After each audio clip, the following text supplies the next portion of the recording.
నువ్వు చెప్పింది నిజం రా. వాళ్ళు హాస్పిటల్లోనే అటాక్ ప్లాన్ చేశారంటే ఇంటి దగ్గర కానీ ఝాన్సీ కోర్టుకెళ్లే దారిలో కానీ మళ్ళీ అటాక్ చేసే ఛాన్సెస్ ఎక్కువగా ఉన్నాయిరా. అందుకే నువ్వు ఇలాంటి సమయంలో తనకి దగ్గరగా ఉండటం కరెక్ట్. నువ్వు వెళ్ళి తనకి తోడుగా రక్షణగా ఉండు. All the best Gautam. Thanks నాన్న. అనయ్య, ఏం మాట్లాడుతున్నావు? ఈ విషయం వదినకి తెలిస్తే ఇంకేమైనా ఉందా? అసలు వదినా నాన్న ఇప్పుడు ఎక్కడికి వెళ్ళారో తెలుసా? ప్రియాంక గౌతమ్ పెళ్లి గురించి మాట్లాడడానికి కృష్ణప్రసాద్ వాళ్ళ ఇంటికి వెళ్ళారు. అలాంటిది ఇప్పుడు వాళ్ళు వచ్చేసరికి గౌతమ్ ఇంట్లో లేడు, ఝాన్సీ దగ్గరికి వెళ్ళాడని తెలిస్తే పరిస్థితి ఎలా ఉంటుందో ఊహించు ఒక్కసారి. రే చంద్ర, పెళ్లి గురించి మాట్లాడడానికి వాళ్ళు వెళ్ళారు కరెక్టే, నేను కాదంటం లేదు. కానీ ఒక పోలీస్ ఆఫీసర్గా వాడు చేయాలనుకున్న బాధ్యతని మనం ఆపలేం కదా. అలాగే మనకెవరైనా మేలు చేస్తే వాళ్ళకి రుణపడి ఉండటం మన సంస్కారం కదా. అలాంటప్పుడు వాడిని వెళ్లకుండా ఎలా ఆపగలుగుతాం? బావగారు, మీరు చెప్పింది నిజమే. కానీ కమలక్కకి గౌతమ్ ఝాన్సీని కలవటం ఇష్టం ఉండదు. ఆ విషయం మీకు తెలుసు కదా. అయినా గౌతమ్ని మీరు పంపిస్తే ఇంట్లో ఎంత పెద్ద గొడవలు అవుతాయో ఒకసారి ఆలోచించండి. పిన్ని, ఇది నేను పర్సనల్గా నా కోసం వెళ్ళటం లేదు. చెప్పాను కదా, ఒక పోలీస్ ఆఫీసర్గా నేను చేయాల్సిన డ్యూటీ అని. అందుకే వెళ్తున్నాను. సరేనా, బాయ్. వెళ్ళరా.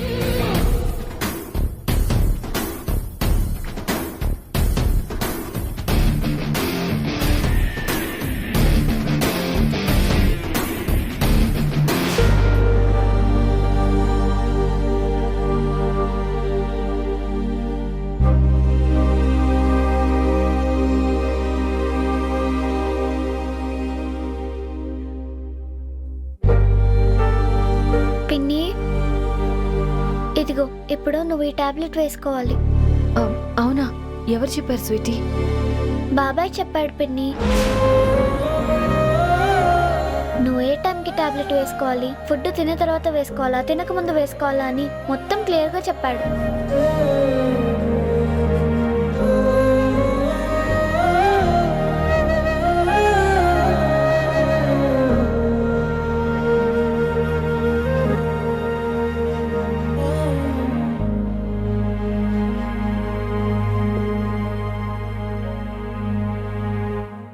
పిన్ని, బాబాయ్ మనతో ఉండడానికి ఇక్కడికి వస్తున్నాడా? రమ్మని చెప్పావా పిన్ని? స్వీటీ, మీ బాబాయ్ ఇక్కడికి రాకూడదు. అలా రాకుండా ఉండాలని నేను కోరుకుంటున్నాను. ఎందుకు పిన్ని అలా అంటావు? నువ్వు హాస్పిటల్లో ఉన్నప్పుడు బాబాయ్ నీ కోసం ఎంత బాధపడ్డాడో తెలుసా? నువ్వు ఎప్పుడు స్పృహలోకి వస్తావా అని ఎంత ఎదురు చూశాడో తెలుసా? అవును పిన్ని, బాబాయ్ నీకు బ్లడ్ ఇచ్చి నీ కోసం ఒక్కడే నిలబడి చూస్తూ ఉండిపోయాడు తెలుసా? పిన్ని, నీకు అలా జరిగేసరికి మాకు చాలా భయం వేసింది. వాళ్ళు మళ్ళీ ఎప్పుడొస్తారో తెలీదు. అందుకే పిన్ని, బాబాయ్ ఇక్కడే ఉంటే మాకే భయం ఉండదు. ఒకవేళ ఎవరైనా వచ్చినా కూడా బాబాయ్ని చూసి పారిపోతారు. ప్లీజ్ పిన్ని, బాబాయ్ ఇక్కడ ఉండడానికి ఒప్పుకో పిన్ని. అవును పిన్ని, అక్క చెప్పింది నిజమే. మొన్న వాళ్ళు వచ్చి గొడవ చేస్తుంటే బాబాయ్ రావటం వల్లే కదా వాళ్ళందరూ వెళ్ళిపోయారు. అందుకే బాబాయ్ మన దగ్గరుంటే మనకి ఎలాంటి ప్రాబ్లం రాదు. ఒప్పుకో పిన్ని, ప్లీజ్ పిన్ని. ప్లీజ్ పిన్ని, ఒప్పుకో పిన్ని. పిన్ని ప్లీజ్. స్వీటీ, వంశీ, చెప్పాను కదా మీ బాబాయ్ ఇక్కడికి రాకూడదని. ఎందుకు రాకూడదు పిన్ని? బాబాయ్ అంటే నీకు ఇష్టం లేదా?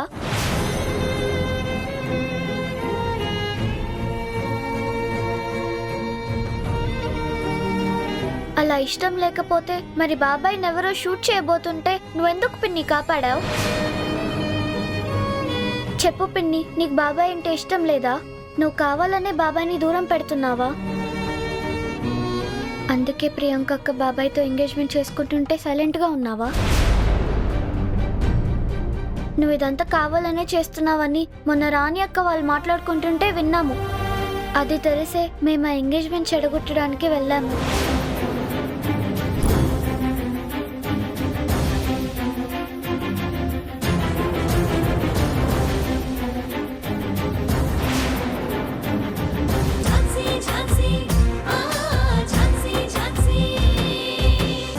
నువ్వన్నట్టు ఒక పెళ్లి కాని అమ్మాయి అబ్బాయి ఇద్దరు ఉంటే తప్పు అనుకోవచ్చు. కానీ ఇక్కడ మనతో పాటు రాణి, శ్రీధర్, తాతయ్య వీళ్ళందరూ ఉన్నారు కదా.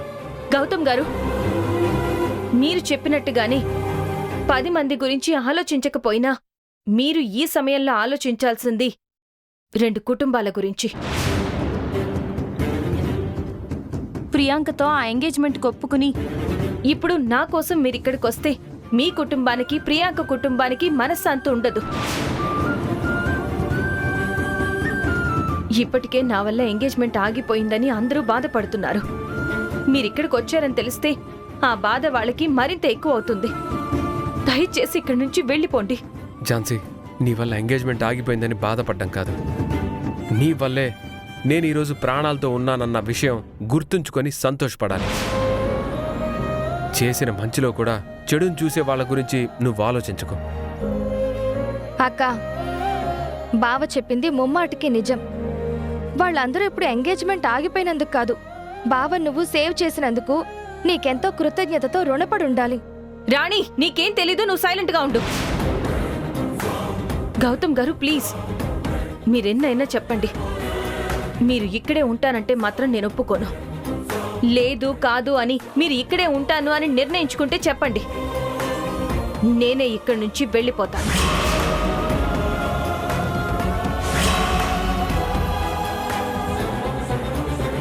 పిన్ని, నీ గురించి కాకపోయినా నా గురించి అన్న ఒకసారి ఆలోచించు పిన్ని.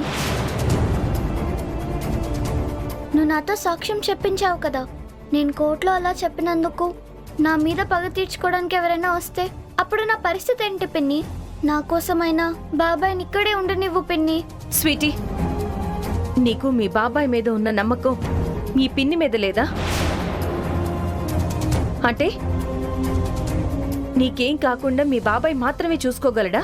నేను చూసుకోలేనా? పిన్ని, అది కాదు, ఒకసారి నేను చెప్పేది విను. వద్దు స్వీటీ, ఇంకెవరు ఏమి చెప్పొద్దు. మీ అందరికీ నా మీద నమ్మకం లేకపోతే మీరందరూ కలిసి మీ బాబాయ్తోనే ఉండండి. నేనే ఎక్కడికైనా వెళ్ళిపోతాను. ఝాన్సీ, ఒక్క నిమిషం.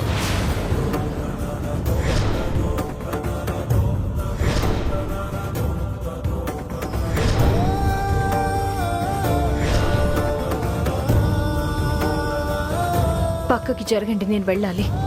అది కాదు ఝాన్సీ, నేను చెప్పేది. మీకు ఎన్నిసార్లు చెప్పాలి? నన్ను వెళ్ళమంటారా లేకపోతే మీరు వెళ్తారా?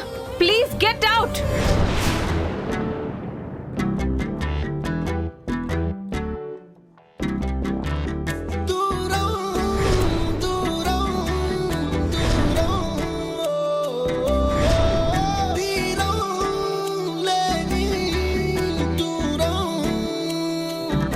నువ్వెక్కడికి వెళ్లాల్సిన అవసరం లేదు.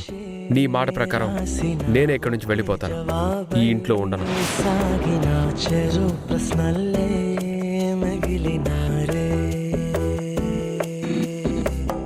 ఒకే పడవలో కలిసిన ఒకే ప్రయాణం చేసిన చెరు ప్రపంచం చేరినారే. ఒకే గతాన్ని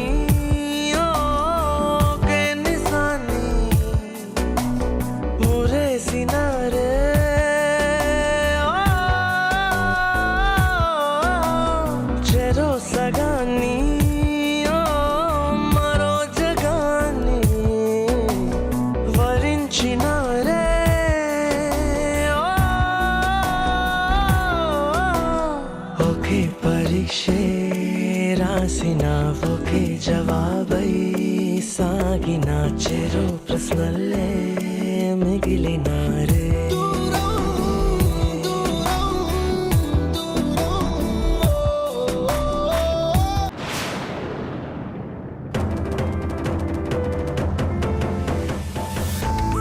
గౌతమ్,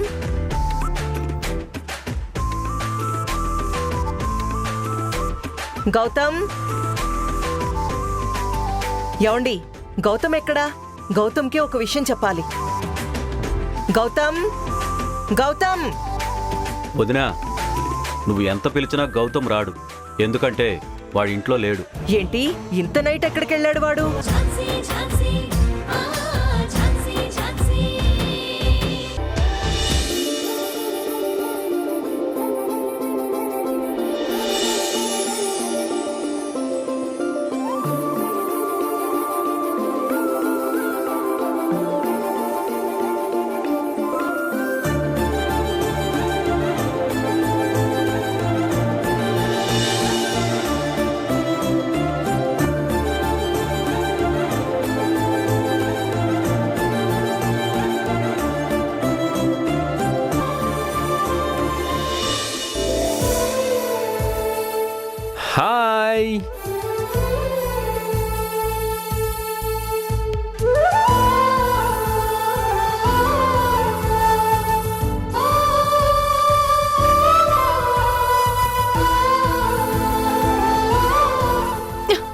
ఏంటండి ఏంటండి ఇది?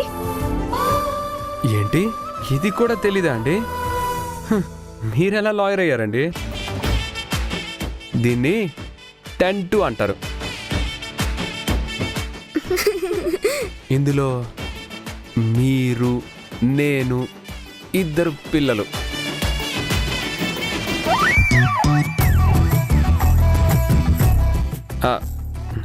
Sorry madam, sorry. నా ఉద్దేశం ఒక జంట, 2 పిల్లలు, అన్ని సదుపాయాలతో సహా సౌకర్యంగా ఉండొచ్చని చెప్తున్నాను. లోపల రెక్లైనర్ వేసుకోవచ్చు, అదే బెడ్లా యూస్ చేసుకోవచ్చు. చిన్న గ్యాస్ స్టవ్, చిన్న రీడింగ్ టేబుల్, ఒక చిన్న ఫ్యామిలీ ఉండొచ్చు. బాగుందా మేడం? ధర కేవలం 19,999 అక్షరాల 19,999 మాత్రమే. ఏంటి జోక్ చేస్తున్నారా?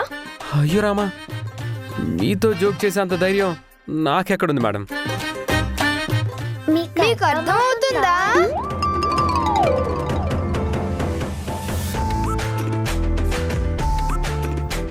మీరిలా ఇంటి ముందు టెంట్ వేస్తే ఎవరైనా చూస్తే ఏమనుకుంటారు? ఏమనుకుంటారు? పాపం ఇల్లు లేని మనిషి అని జాలి పడతారు. అసలే బయట వాతావరణం భయంకరంగా ఉంది. ఎప్పుడు ఎండ వస్తుందో, ఎప్పుడు వర్షం పడుతుందో ఎవ్వరికీ తెలీదు. వాటి నుంచి నన్ను నేను సేఫ్గా ఉంచుకోవాలి కదా, నన్ను నేను కాపాడుకోవాలి కదా. అందుకే ఈ టెంట్ వేసుకున్నాను. కొంతమంది అయిన వాళ్లే నన్ను ఇంట్లోకి రానివ్వకపోవడం వల్ల నాకు ఇలాంటి పరిస్థితి వచ్చింది. విపత్కర పరిస్థితుల్లో ఎలా సర్వైవ్ అవ్వాలి, ఎటువంటి షెల్టర్ ఏర్పాటు చేసుకోవాలని కూడా మాకు ట్రైనింగ్ ఇస్తారు. అందుకే ఇలాంటి టెంట్ వేసుకున్నాను. స్వీటీ, వంశీ, ఇక్కడేం చేస్తున్నారు మీరు? లోపలికి వెళ్ళండి. అరే, వాళ్ళకి రావాలని లేదు మేడం. ఓపెన్ చేయండి. మీరు కూడా ఇక్కడే ఉండిపోండి. అంటే పిల్లలున్నంత వరకు అంటున్నా. అందుకు కోపం ఎలా బాలా? స్వీటీ, వంశీ, ఇప్పుడు మీరు లోపలికి వస్తారా రారా? హలో మేడం ఝాన్సీ గారు, ఇదేమి మీ ఇల్లు కాదు. వాళ్ళేమి మీకు మాత్రమే రక్త సంబంధం కాదు. అదంటే మీ ఇల్లు కాబట్టి వెళ్ళిపోమన్నారు, కానీ నన్ను ఇక్కడి నుంచి పంపించడానికి మీకు ఎలాంటి రైట్స్ లేవు. అలాగే పిల్లలు నా దగ్గరకు వస్తే రాకూడదనడానికి కూడా ఎలాంటి రైట్స్ లేవు. ఎందుకంటే వాళ్ళు నీకు అక్క పిల్లలైతే నాకు అన్న పిల్లలు అవుతారు. వాళ్ళకి నువ్వు పిన్నివైతే నేను బాబాయినవుతాను. నా దగ్గరికి వాళ్ళు ఎప్పుడైనా రావచ్చు, ఎప్పుడైనా వెళ్ళొచ్చు. అది వాళ్ళ ఇష్టం. అలా కాదని పిల్లల్ని నా దగ్గరికి రాకుండా ఆపాలని చూసావే అనుకో, కోర్టులో నీ మీద కేసు వేయాల్సి వస్తుంది.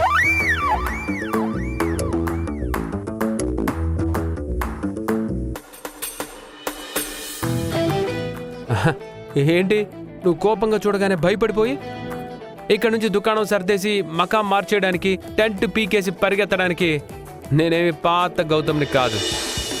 మీకు తెలియని సరికొత్త గౌతమ్ని. బాబాయ్ సూపర్, ఇలాగ తీసావు. గౌతమ్ గారు,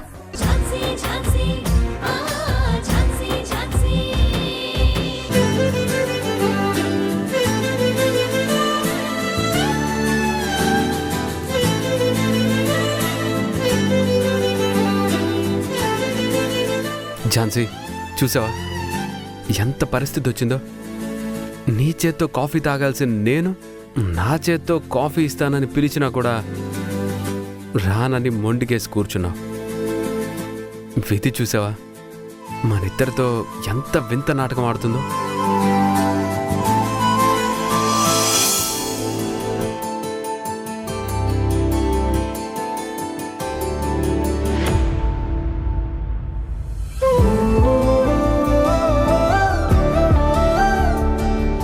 ఝాన్సీ, నేను కూడా అందరిలాగే నువ్వు పైకి మాట్లాడిన మాటల్ని, ప్రవర్తించిన తీరుని మాత్రమే చూస్తే వాళ్ళకి నాకు తేడా ఉంటుంది. పైకి నువ్వు నేనంటే కోపం నటిస్తావు, నేనంటే ఇష్టం లేదు అన్నట్టు ప్రవర్తిస్తావు. కానీ నీ మనసులో ఏముంది అన్నది నువ్వు చెప్పకపోయినా నాకు తెలుసు. నేనంటే ఎంత ప్రేమ లేకపోతే నాకు తగలాల్సిన బుల్లెట్కి ఎదురెళ్ళి నన్ను కాపాడతావు. నా కోసం అంత చేస్తే నీకోసం నేను ఈ కొంచెం కూడా చేయలేనా? నువ్వు కోపంగా ఇక్కడి నుంచి వెళ్ళిపో అని చెప్పగానే ఎలా వెళ్ళిపోతాను ఝాన్సీ? కానీ ఒక్కటే బాధ ఝాన్సీ, నేను ప్రేమగా నీతో మాట్లాడడానికి ఎంత ట్రై చేస్తున్నా నువ్వు మాత్రం కోపంగానే మాట్లాడుతున్నావు. నువ్వు ప్రేమగా గౌతమ్ గారు అని పిలిచి ఎన్ని రోజులవుతుందో. నీకా దేవుడు 2 క్వాలిటీస్ ఎక్కువగా ఇచ్చాడు. ఒకటి ప్రేమ, రెండోది కోపం. పడుచు పిల్లకి గడుచుతనం అలంకారమే, అయితే మాత్రం దానికి హద్దులు కూడా ఉండాలి కదా. నీ కళ్ళు నేరేడి పళ్ళులాగా అందంగానే ఉంటాయి. నీ ముఖం చంద్రబింబంలా ఉంటుంది. నీ ముక్కు సంపెంగలానే ఉంటుంది. కానీ ముక్కు మీద ఆ కోపం కొంచెం తగ్గించుకుంటే మన ప్రేమకి మంచిది.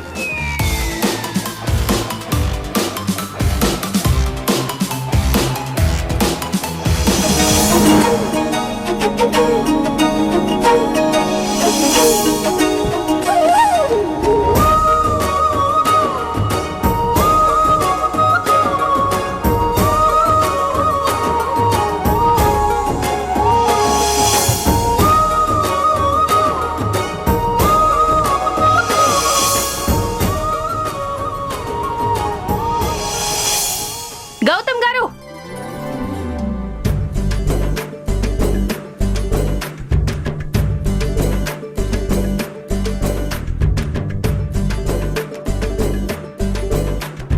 గౌతమ్ గారు, ఏంటి మీరు చేసేది? మరేం చేయమంటావు ఝాన్సీ? ఎలాగో నీతో ప్రేమగా మాట్లాడడానికి వస్తే కసురుకుంటావు. అందుకే నా బాధలని ఈ ఫోటోతో షేర్ చేసుకుంటున్నాను. మీరు బాధలు షేర్ చేసుకోవడం లేదు, ఆ ఫోటోని. ఫోటోని ఏంటి చెప్పు, మధ్యలో ఆగిపోయావే. చెప్పు, ఏం చేస్తున్నాను? గౌతమ్ గారు, మీరు ఏం చేస్తున్నారో మీకు తెలీదా? మళ్ళీ నా నోటితో చెప్పించాలని ఎందుకు ట్రై చేస్తున్నారు? ఏం చేశాను? ఫోటోని కిస్ చేయాలనుకున్నాను. అదే నిన్ను అడిగితే నువ్వెలాగో ఇవ్వవు కదా. అందుకే నా ఫీలింగ్స్ అన్నీ ఇలా ఈ ఫోటో మీదే చూపించుకుంటున్నాను. దీన్ని కూడా మీరు తప్పుపడితే ఎలా? అయినా నేనేమైనా పరాయి అమ్మాయి ఫోటోని కిస్ చేస్తున్నానా? నా లవర్ ఫోటోనే కదా. మీకేంటి ప్రాబ్లం? ప్రాబ్లమే, ఎందుకంటే ఆ ఫోటోలో ఉన్నది నేను కాబట్టి.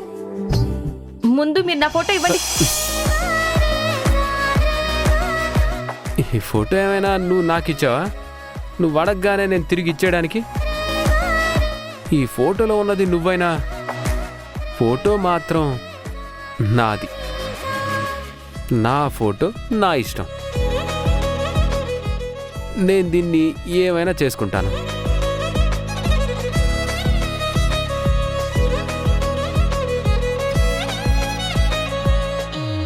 గౌతమ్ గారు, ప్లీజ్ నా ఫోటో నాకు ఇచ్చేసేయండి. అస్సలు కుదరదు. నువ్వెంత అడిగినా సరే నేనివ్వను. అవునా? గౌతమ్ గారు, ఇవ్వమని చెప్తున్నాను కదా. ఇవ్వను. గౌతమ్ గారు,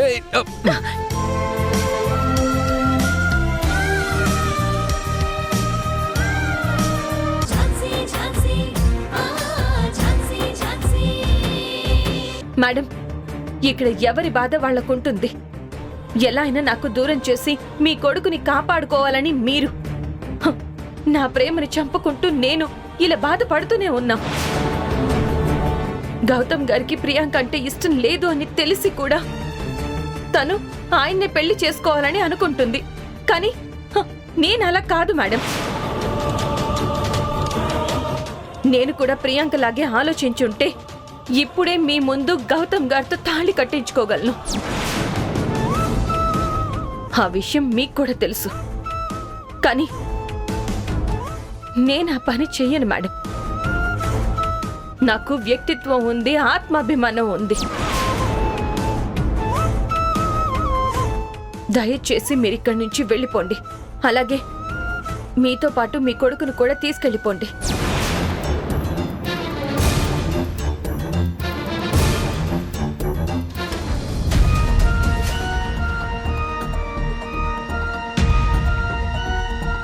మేడం, ఎలా ఉన్నారు?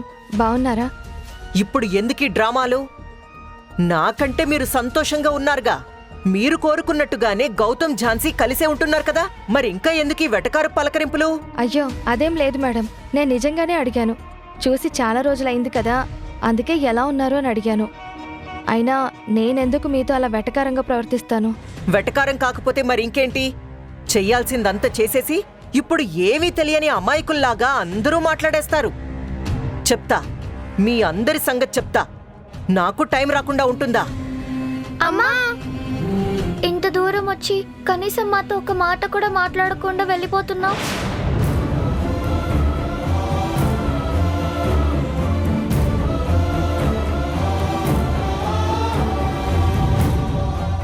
పాపం ఆ మాటలకి ఝాన్సీ ఎంత బాధపడుతుందో ఏంటో.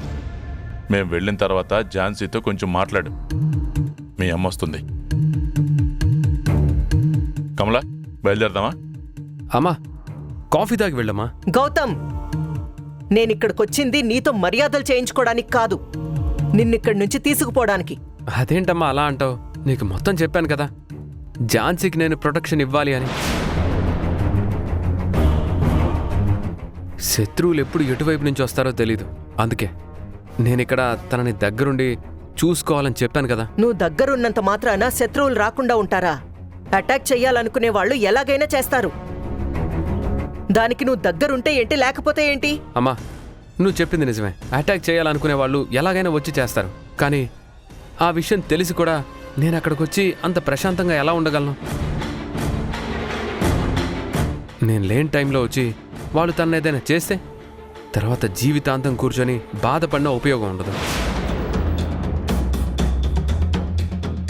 అందుకే నన్ను ఇక్కడి నుంచి రమ్మని మాత్రం అడక్కు. ఎందుకంటే పదే పదే నీకు నో చెప్పడం చాలా కష్టంగా ఉందమ్మా. ప్లీజ్ దయచేసి అర్థం చేసుకోమ్మా. చివరిసారిగా అడుగుతున్నాను గౌతమ్, ఇప్పుడు నువ్వు వస్తావా రావా? అమ్మా, ఏంటమ్మా మళ్ళీ అదే అడుగుతున్నావు? ప్లీజ్ అలా అడగొద్దని చెప్పాను కదా. గౌతమ్, నిన్ను ఎలా ఇంటికి తీసుకువెళ్లాలో ఈ తల్లికి బాగా తెలుసు. నువ్విక్కడ ఎన్ని రోజులుంటావో నేను చూస్తాను. మీరేంటి అలానే ఉన్నారు? మీరు ఇక్కడే ఉంటారా మీ కొడుకుతో పాటు? అయ్యో కమలా, నేను ఇక్కడెందుకు ఉంటాను? వాడికంటే తప్పదు కాబట్టి ఉంటున్నాడు. నాకేముందా అవసరం? అదే కమలా, అవసరం అంటే వాడు ఝాన్సీకి సెక్యూరిటీ ఇవ్వడం పోలీస్ ఆఫీసర్గా వాడి బాధ్యత అంటున్నాను. దాని గురించి చెప్తున్నాను. అయినా నన్ను ఇక్కడ ఉండమంటున్నావేంటి? నిన్ను విడిచి నేను ఉండగలనా చెప్పు? పదండి. ఓకేరా, బాయ్. బాయ్.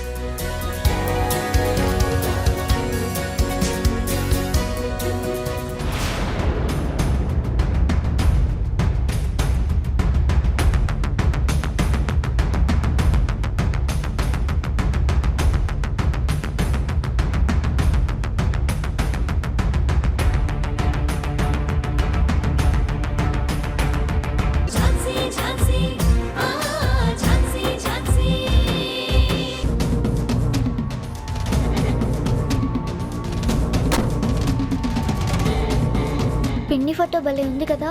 అవును, ఈ ఫోటో బాబాయ్ ఫోటో పక్కనుంటే ఇంకా బాగుంటుంది.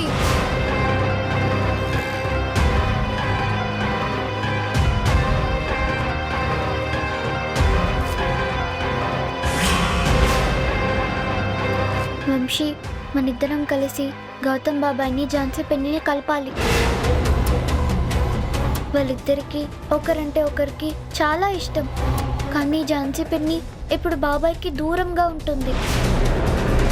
పిన్నికి బాబాయ్ అంటే ఇష్టం కదా, ఎందుకు దూరంగా ఉంటుంది? అదంతే. మన మమ్మీ డాడీకి కూడా ఒకరంటే ఒకరికి చాలా ఇష్టం కదా. కానీ ఒక్కోసారి వాళ్ళిద్దరు అలుగుతారు కదా, ఒకరితో ఒకరు మాట్లాడకుండా ఉంటారు కదా. పిన్ని బాబాయ్ కూడా ఇప్పుడు అలాగే ఉన్నారు.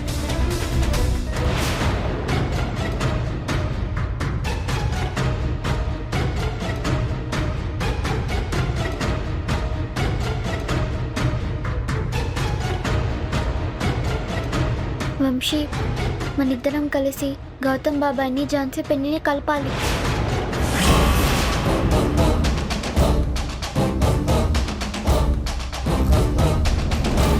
హేయ్,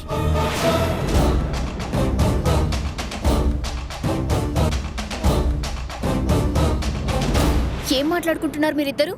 హా? మీ వయసు ఏంటి? మీరు మాట్లాడే మాటలేంటి? మేమేం మాట్లాడాం? ఏం మాట్లాడలేదు. అబద్ధం చెప్పొద్దు, నేను విన్నాను. విన్నావు కదా, మళ్ళీ మమ్మల్ని ఎందుకు అడుగుతున్నావు? ఏంటి పిచ్చి పిచ్చిగా ఉందా? నీకా? ఎక్కువ మాట్లాడితే దెబ్బలు పడతాయి. అయినా అసలేమనుకుంటున్నారు మీరు? నాకు మీ బాబాయ్కి పెళ్లి ఫిక్స్ అయిపోయింది. మధ్యలో మీరు ఝాన్సీని తీసుకొస్తారేంటి? మధ్యలో వచ్చింది నువ్వే. మా బాబాయ్ పిన్ని ఫస్ట్ నుంచి ఒకటిగానే ఉన్నారు. స్వీటీ, నాకు కోపం తెప్పించకు. చిన్న పిల్లవని ఊరుకుంటున్నాను. మాటకొస్తే పిన్ని పిన్ని అంటారేంటి? మీ పిన్నికి ఏమైనా 2 కొమ్ములున్నాయా? మా పిన్నికేం లేవు, నీకే ఉన్నాయి. హేయ్, మిమ్మల్ని! ఛ! ముందిక్కడి నుంచి వెళ్ళండి. మేమెందుకు వెళ్ళాలి? ఇది మా బాబాయ్ ఇల్లు. మీ బాబాయ్ ఇల్లు కాదు, నా మొగుడిల్లు. అంటే నా ఇల్లు. నీకెక్కడ మొగుడయ్యాడు మా బాబాయ్? నీ మెల్ల ఏమైనా తాళి కట్టాడా? మీ మాటలు వింటుంటే ముందు మీరు బయటకు వెళ్ళండి. మళ్ళీ వచ్చారంటే దెబ్బలు పడతాయి. వెళ్ళండి, వెళ్ళమని చెప్తున్నానుగా, వెళ్ళండి.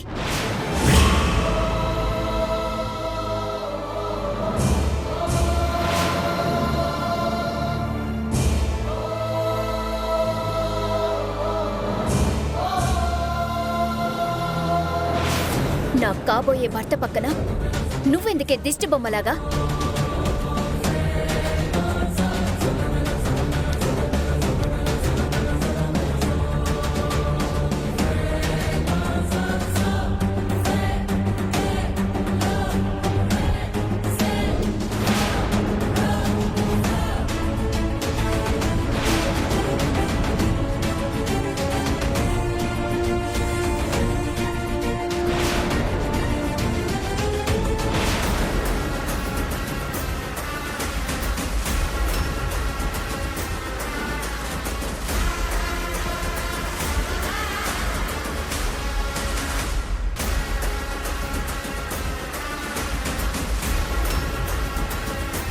ఇప్పుడు జోడి పర్ఫెక్ట్ గా ఉంది.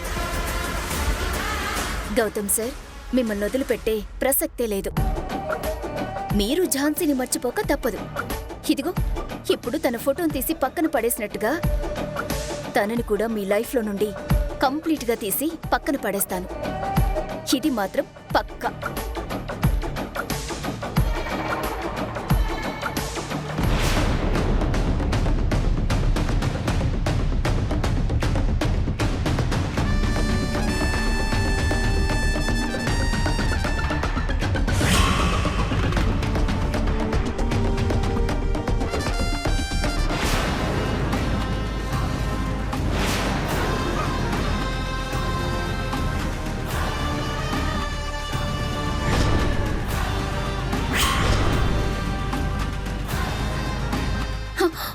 ఏయ్, మిమ్మల్ని!